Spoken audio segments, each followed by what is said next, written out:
안녕하십니까. 오늘은 요한계시록 22장 9절에서 12절의 말씀으로 주 예수의 오시옵소서 첫 번째라는 제목으로 하나님의 말씀을 나누고자 합니다.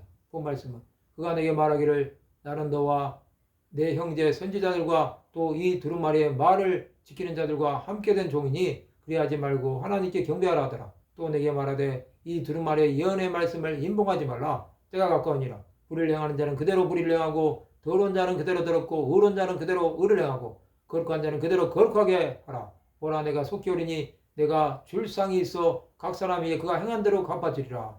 천사가 사도 요한에게 말합니다. 그는 자신이 경배하지 말고 하나님께 경배하라고 합니다.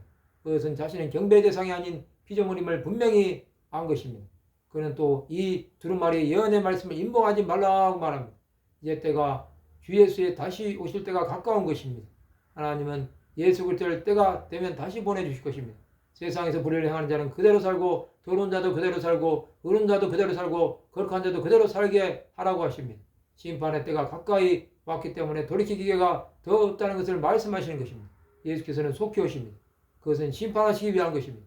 예수께서 오실 때 줄상은 구원입니다. 그 구원은 각 사람이 행한 대로 갚아주시는 것입니다. 이 구원의 역사는 지금도 계속되고 있는 것입니다. 우리는 하나님을 사랑하기에 주 예수를 전하는 것입니다. 주 예수께서 다시 오시는 날 모든 것은 다 마치게 되어 있습니다. 우리는 그것을 알고 신앙생활을 하여야 합니다. 우리가 주 예수의 오심의 때를 안다면 이 땅에서 지체할 시간이 없습니다.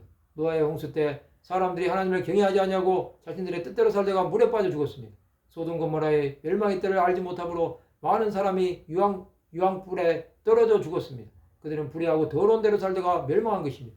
사람은 이처럼 어리석은 것입니다. 자신이 무엇을 하는지도 모르고 살다가 죽을 수밖에 없는 것입니다.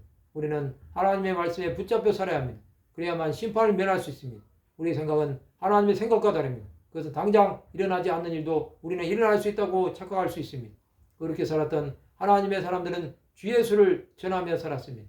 거룩한 자들은 거룩한 행실로 주 예수의 신부로 단장되었습니다. 그들의 행위가 주 예수를 닮은 사람들이 된 것입니다. 주 예수의 오심의 준비는 이렇게 하는 것입니다.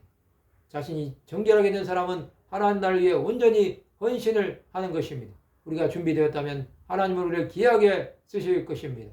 이러한 하나님의 은혜 가운데 살아가시기 바랍니다. 하나님은 우리를 통하여 새 일을 행하실 것입니다. 말씀을 마치고자 합니다. 오직 예수의 이름을 위하여 땅까지 주 예수의 다시 오심을 전하는 하나님의 백성들이 되시기를 주님의 이름으로 축원합니다.